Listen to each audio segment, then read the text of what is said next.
Gonna have art style pretty much sit around mid. Try to do what he can, you know, let Dendi get off to a decent start, and you'll start seeing him push the wave out really hard once he gets to level 5 and 7, and then potentially you can farm some stacks if Na'Vi are able to do that. But they might also use...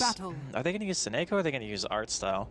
I guess it's probably better and safer to use art style, because he can just go mid and even skill Enfeeble if he wants, or he can just get Nightmare and be generally annoying, and then you can just have a Havost farm safe lane. And I guess we'll see if MVP want to try to go for some pressure, or if they want to just do like a standard offlane solo spear breaker. Indeed, MVP, all heading into the Radiant jungle at the moment, all full 5 of them. And of course, it is that situation where you've got to line up with a Tusk. So they're going to be very happy looking for an engagement at this time of the game. Question is, are Na'Vi going to walk into it? Seneko leading the way here with the Invis. Do they have any sentries? They do have a sentry on Febby, so if Febby drops a sentry here, just per chance, they might be able to find something, but no, Seneko keeping his distance. 30 seconds. Doesn't want any chance of that happening, and it looks like Na'Vi going to be able to play safe enough to not get themselves caught out at this point. They saw the Invis, though. They pinged it out as soon as the second Shadow Walk came out. Let's see if, can they contest this rune? The QO guarding at the moment, the rest of MVP ready to come down the river. Top lane, Dendi will be able to get the bounty rune for himself. Seneko might look for a cheeky steal, but no, it's a little bit too cheeky for him. He's going to leave that one the way of QO. And both of the mids on respective sides grabbing themselves those bounty runes. And in terms of the bottom matchup, that is actually going to give Dwayne's going to be the money there for a Sao. So he's going to realize that he's potentially going to have a bit of trouble early on with the TA's harassment. And TA herself, of course, with the build she's got, just 50 gold short of the bottle for herself. Yeah, this matchup mid is going to be really rough on Dendi. And Seneko looks to be the one who's going to be sitting mid here. They do drop a sentry straight away, and QO... Oh, they tango at the same time. That was actually insane. I can't believe they both did it at the exact same time. Very quick reactions from both sides. Yeah, but Seneko actually has 2 sentries, so that's not that big of a deal. And he's okay with making this trade, right? Like, giving Dendi an easier lane, it doesn't matter about the EXP so much for the SF in the early lane. It's just about getting the souls. Once he gets the souls up, it's whatever. Like, Seneko can decide to go do whatever he wants after that point. It's just getting Dendi to, like, even getting 5 or 6 souls is more than enough. You gain, like, 12 damage, 14 damage, something like that, and you're pretty much good to go.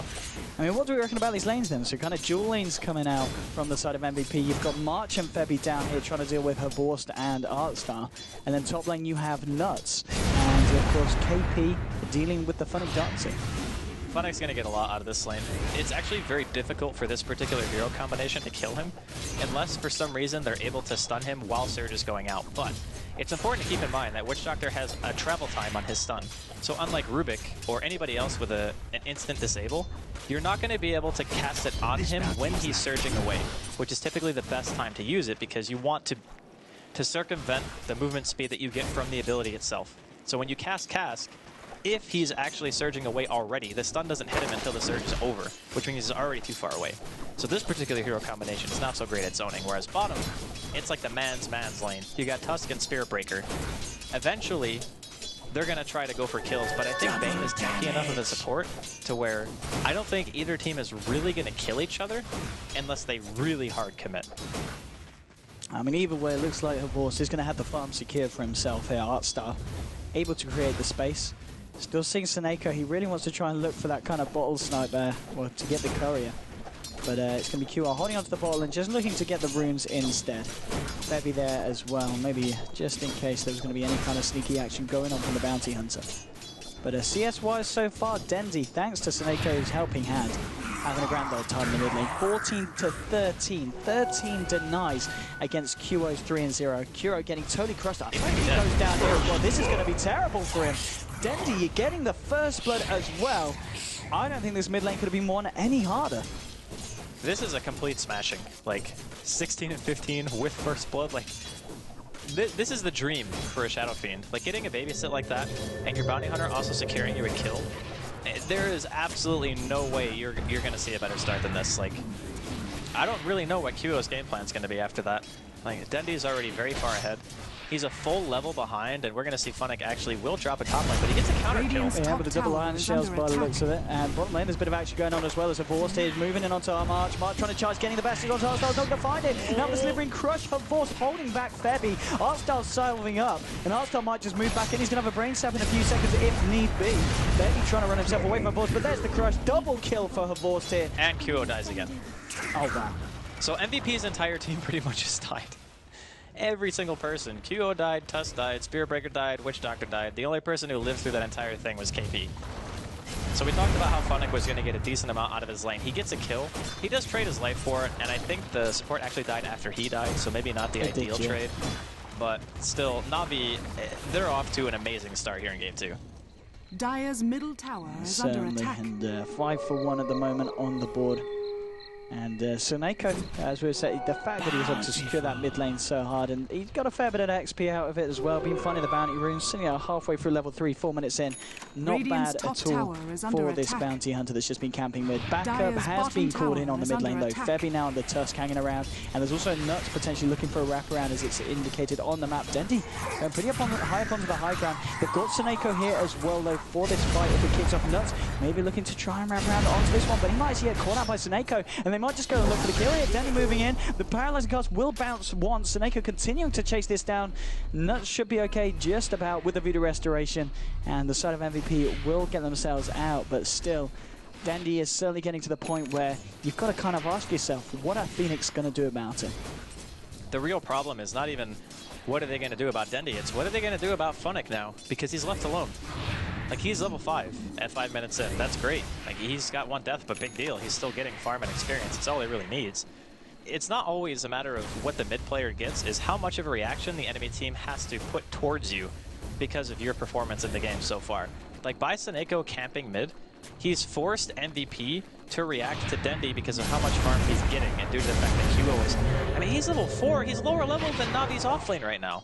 Like, that kind of thing cannot stand. Like, you have to do something about it. And when you make that rotation, you're automatically conceding the fact that Funnick is going to be getting way more out of his offlane. So now, MVP have the issue of them having to react to Na'Vi. They're not pushing the pace, they're getting pushed. Top lane, we're going to see a bit of a rotation as Febby coming in, maybe looking to see if we can find the Ice Shards to block Funnick off. Cooldown will connect, and the Ice Shards, no! They push him out the surge. Just quick enough for Funnick to get himself on the right side of that one. And gets himself out of there, so unfortunately for Phoenix, a rotation wasted.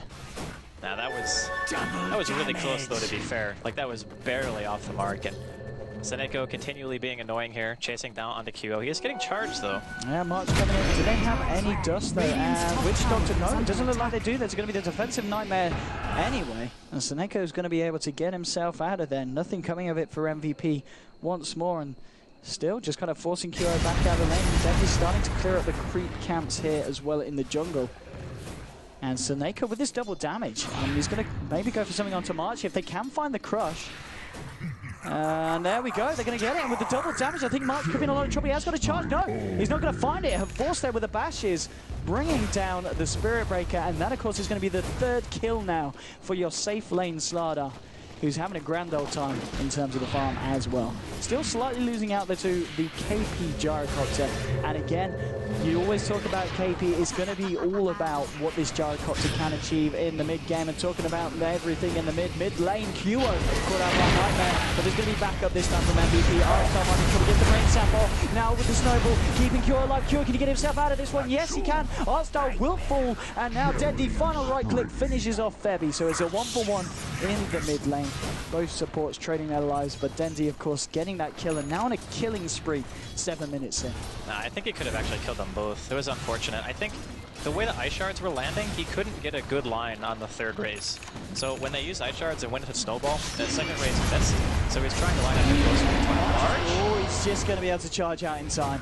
That was nice. Only just. Yeah, and I think Dendi, okay, he's either, no, he's going Aquila for sure. Never mind, I forgot he has Wraith Band in his inventory. I thought he might be going Yules for this game, which I actually think would be okay. Okay, Suneko was able to pick off Spirit Breaker there on the retreat back to base. This early game for MVP is a total disaster right now. Can they get, have they got detection? Nuts? Nope. Febby, yes he does, pops the sentry up over here though. Suneko is going to make the right movement back. Oh, he's going to soak the EXP as well from the TA. That's so annoying. TA's out of mana and out of regen. Can Seneko get himself this kill? He's going to chase it down. Dendi is there to help out the TA, but with the snowball, Seneko needs to be careful. Can he find it? He might be able to. The shuriken! He gets the kill. He's going to pay with his life, but I think that's more than worth it there. Finding another kill onto TA. Artstyle is getting charged, but should be able to make his way back over to this right side of the map. Under attack. And Seneko might not have had a great game with the second game as Shaker today, but now on his bounty hunter, proving to be back on form at the moment. 2 kills, 3 assists, and an invaluable amount of work done to secure Dendi that mid lane. Top tower His experience is actually very high as well. Like, he's halfway to 6 already, and it's like not even 9 minutes in. So a roaming hero being almost level 6 at this stage in the game, he is very, very high level for this point. And if he gets that track up early, like, compare his level to QO. QO is level 6! The roaming bounty hunter is almost on the same experience per minute as the mid player from MVP. Nightmare onto QO. Start hanging around. Nightmare is going to catch a couple of them in the march. Gets off the Nether Strike, but now they're trying to chase it down. They'll find the kill there with the raises. Bane with the final touch with the brain sap turn. They are going to be able to bring down that Spirit Breaker. Another kill here for Na'Vi. 10-3 at the moment. 9 minutes into this game. And the difference out, this is actually starting to get pretty heavily out of control, heading towards 5,000 in terms of different for net worth, and XP around the 4K mark as well. 9 minutes in, that's a pretty big difference. I'm actually amazed at the contrast between these two games. It seems like today, one game goes very lopsided for one team, or it's a crazy back and forth, or it's like 1-1, but the second game goes crazy lopsided for the other team. It's just like, how can one team play so well in one game, and then in the other, it's just like from the get-go, they're kind of just getting rolled over. I don't even know if I want to attribute it to draft. I think it's just like MVP are just getting caught out and outplayed. I mean, they didn't address the bounty hunter at all, right? They let QO stay mid in a 2v1 against an SF, and there was absolutely no reaction. I think it still would have maybe been better to just have maybe Nuts sitting there from the beginning, so the Shadow Fiend and the Bounty couldn't just bully QO around, because then, after a while, even if it stays as a 2v1, the TA is at least self-sufficient after she hits, like, I don't know, level 5, level 6, something like that, and you have max level refraction, but because he got punished so early, he's not really able to do anything on his own anymore, and he needs, like, constant babysitting. And, well, Horst at the moment as well, 10.5 minutes in, has got the Blink Treads completed as well. So he's going to be quite a force as well if he catches out anyone on the side of MVP. KP still there in terms of net worth. Let's have a look what we're looking at the moment. And right, it is Dendi at the moment. 6.2k, 6.3k gold on the man, and looks to be what is going to be, the completed Jewel Scepter on his way out as well. 11 minutes in. This man's looking pretty terrifying. Top lane, Funnick was able to, well, find a kill on Jaro. They do lose the bounty hunter. Funnick might be in trouble as well. We're about to surge himself, but with the Warriors punch the cast as well. Holding him in place. There we go. Finishes off there with the snowball. Will be a double kill for Febby. So we are seeing a favorable trade there come out for MVP, but they did lose the KP Gyrocopter. Now the 2 trade for the 1 core, I think that's still okay for MVP, considering like Febby was a little bit underleveled, and now he's made his way pretty well back into the game. He's almost level A right now. The one thing that's scary is Dendi already having Yules means that he's level 11. He can solo kill anyone on the side of MVP. And I think after this, he probably just goes Blink into BKB. It's a pretty standard build that a lot of Shadow Fiends do nowadays when you don't feel like you need mech, or you just have somebody else on your team who makes it, in which case it's going to be funny for this team. And I'm guessing right now MVP are looking to defend their bottom tier 1. Okay, so there we go, Dendi. Is he, no, he's not going to go for it with the Requiem, just going to use... Is he dead? Okay, he has refraction, never mind. He's good, he's got the charges, he's got the refraction, and then he might try and chase this, though. There's going to be backup in the form of March and KP coming in. Dendi has got his full 5-man behind him. TP towards the mid lane from Tusk. We might see something kick off this, and Echo just getting the tracks out, making it very hard for MVP to find a jump onto Na'Vi, and with that, MVP realizing this is not the time to fight from that angle. And Na'Vi just go back to farming up the lanes with the TP to the top from her Vorse. Maybe looking to see if they can catch out Nuts, and here we go, blinking forward towards Nuts. Nuts has got to run, he's got to hide, but there's no doing that with the amplified damage on you. With the Slitherine Crush, the Bashes as well. One more will do the job, and a dominating streak for her Vorse now continues to hold him in that second place on the net worth board, just behind Dendi. I think Havos probably just goes Midas again this game. Yeah, he's buying it.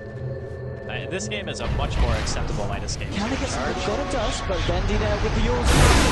Perfect timing, blows up March on the Spirit Breaker. Now with the Shadow Fiend, Dendi keeps moving in, he's bringing Snako low. Now he's bringing Dendi low as well. Dendi's got a haste for it. Might even try and turn this one, he's got the race as well. Snako chasing him down, the dust has come out. Snako just gets him out. Raises there, finishing off KP on the gyrocopter. Dendi looking for more QO with the TP out for the sidelines. Now with the track onto Febby, this is a lot of track hold going the way of Na'Vi. It's going to be a triple kill for Dendi, and it might be more. Yul Scepter holding Quick Doctor in place with the raises, the punches, they'll get him as well. Bane picks that one up, but essentially 4 heroes falling in quick succession there on the side of MVP. What's going on top? Well, it's Kyo in a lot of trouble. He's looking for Snako, but Avorst is there to back up Snako. They'll bring it down. Bunch trying to go in, but I think you shouldn't do that because Avorst, he's got a blink dagger. He might just go for this. Oh, he's not going to go for it. He's not going to go for it, unfortunately. I was hoping for a little bit of a hand there from Avorst, but he gave me cold bacon. Now bottom lane Dendi with the push onto the tier 2. But that, again, 17 for 5. Na'Vi, what an engagement. Essentially, well, over time, it was everyone. Yeah, everyone in MVP died. By the way, are you saying cold bacon is bad? I don't know. I was looking for... Because bacon is bacon. Well, bacon is bacon, but I prefer hot bacon. Okay, I guess that's fair. That's fair. I'll let that one go. If it's going to be cold bacon, I'd rather have ham. Dire's top tower is All under right, attack. that's fair enough.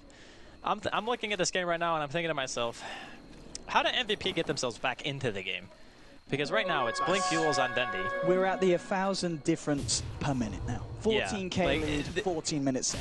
This is the most one-sided game that I've seen so far. Dire's top like, tower not just in our stream, but in attack. all of them. Like, I know that there was a secret Fnatic Stomp earlier, and then I think the first game was like Fnatic Stomp and secret, but I think this is even more one-sided than that in mid. Fiend script, here we go. Art style straight away. The wall's being dropped as well, making it very hard for MVP to do anything in response. They're not even going to try. QA's just cleaning up this ancient stack here, but it looks like Na'Vi want to go for more here. Art style, Snako, Funny wrapping around, but now with the cast.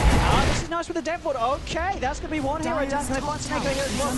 Snako's pretty damn tanky though. The Warriors Punch is going to bring him down low. And will bring him down indeed. That's going to be that Dendi now turning to the fight. Moving the rest of the below that. Mirage getting low. Continue to fight this. They'll find 3 heroes so far from the side of MVP. Now Dendi blinking forward with his jet onto Kyo. Kyo taking this forward punish. Avorst going forward there. They're going to kill him as well. 4 heroes down MVP, and they'll be able to clear up the rest of these ancients. Big plays here from Na'Vi. We looked at that lead. It was not nice for MVP Phoenix. It's going to be even nastier now with these ancients and those kills going the way of the Radiant.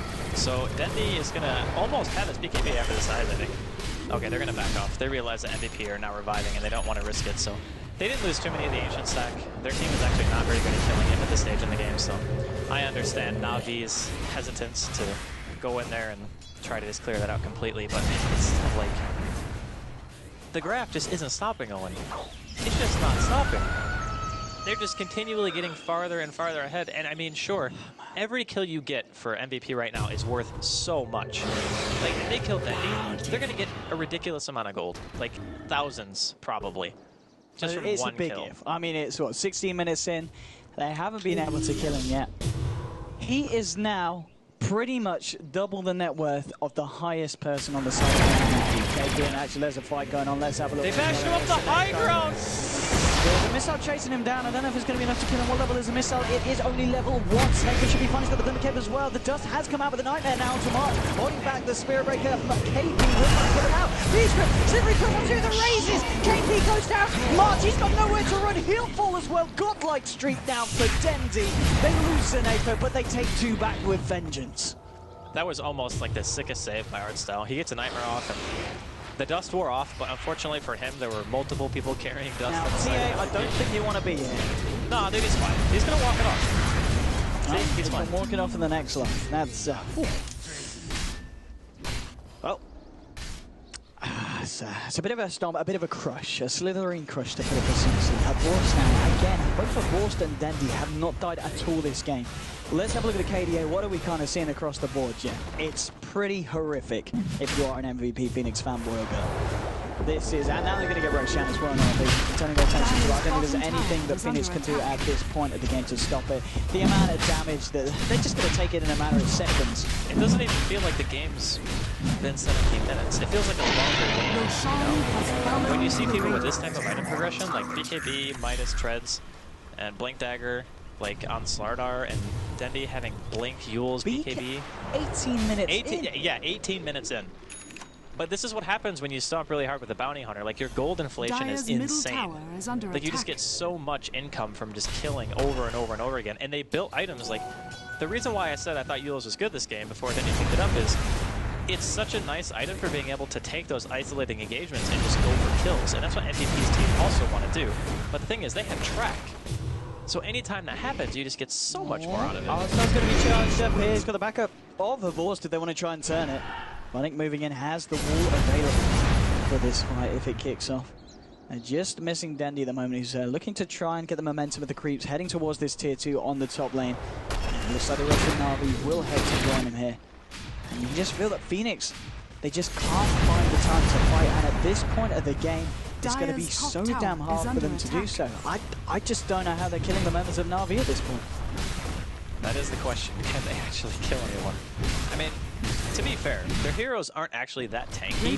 Like, even 1400 health, that's doable, right? As long as you're in a situation where Na'Vi are maybe trying to push high ground or you catch them out in the Roshan pit, but unfortunately for that, Roshan's already dead, so...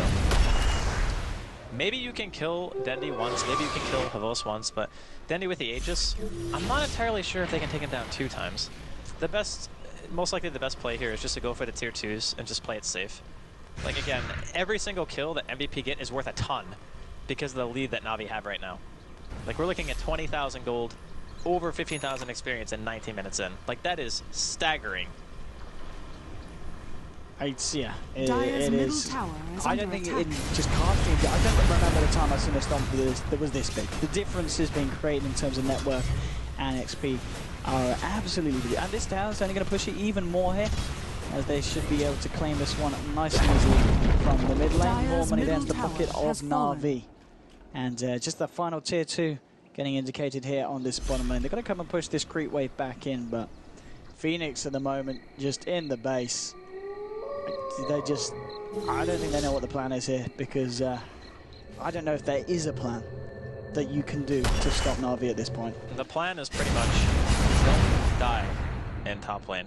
That's the plan. Well, let's see. Kyo done a fair bit of damage in return. The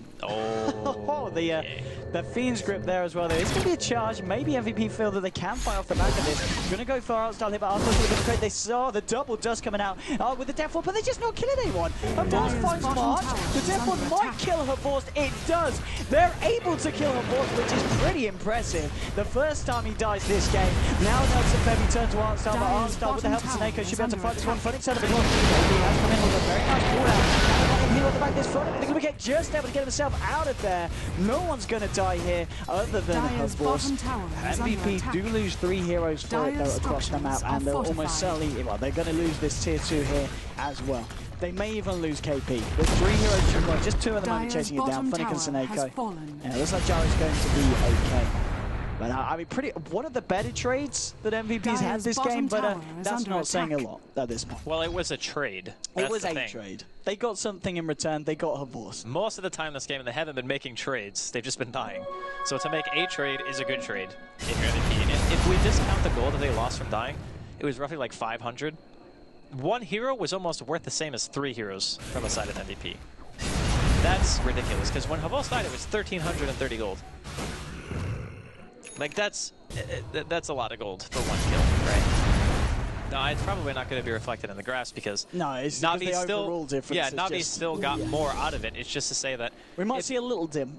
Yeah, a little one. Just for the sake of argument, if MVP managed to defend their base in a big way, kill like 2 or 3 heroes, maybe they kill Dendi and Havos or something like that, the gold swing is going to be massive. Like, that's what they have to hope for. They have to hope that Na'Vi go high ground and get wiped. Oh, just the difference, but it is getting to the point where there really isn't more to say. Hey, the proof is in the pudding. Everyone can see it at home.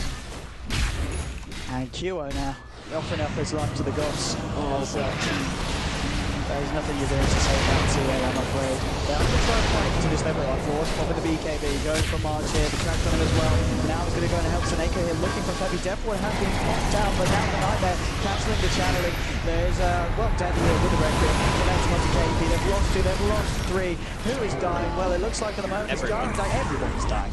Nuts is the only one to live. Nuts has been set. Well, okay, maybe not. Artsdale going forward. Here's Dyer's Dendi and the gang. And bottom Forst is there as well. Double kill here for the Slardar. And, well, 32 for 9. They're onto the tier 3 here in the mid lane. Double the tier 2 down elsewhere. I don't think they'll be going to be leaving this space anytime soon. Yeah, I think they're going to go ahead and hang out some curtains and stuff. Get some rugs, put it down, make it nice and comfortable. This is their base now. Yep. Without a doubt. I don't really know. It's like you mentioned. What else do you really say?